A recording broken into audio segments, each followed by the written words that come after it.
சிந்து பைரவி சீரியல்ல இந்த சஞ்சய் ஆறுமுகத்தை தூண்டி விட்டதை அப்படியே நம்பி நேரா பைரவி கிட்ட கேள்வி மேல கேள்வியா கேட்டு பைரவி கோவப்படுற மாதிரி பண்ணிடுறாப்புல நம்ம ஆறுமுகம்.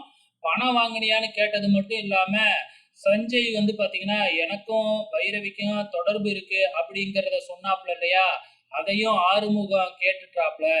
உடனே பாத்தீங்கன்னா நீ எப்படி என்னை பத்தி இப்படி தப்பா பேசலாம் அப்படின்னு கேட்டதுக்கு நான்லாம் ஒண்ணும் அப்படி பேசல, அந்த சஞ்சய் தான் இப்படி பேசினா அப்படின்னு சொல்லி பாக்குறாப்புல.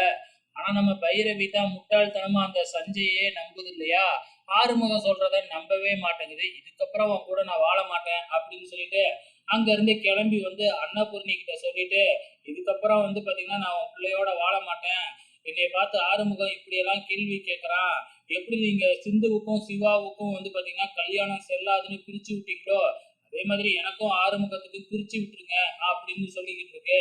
சோ நம்ம சஞ்சய் நினைச்ச மாதிரியே இப்ப நடக்க ஆரம்பிக்குது.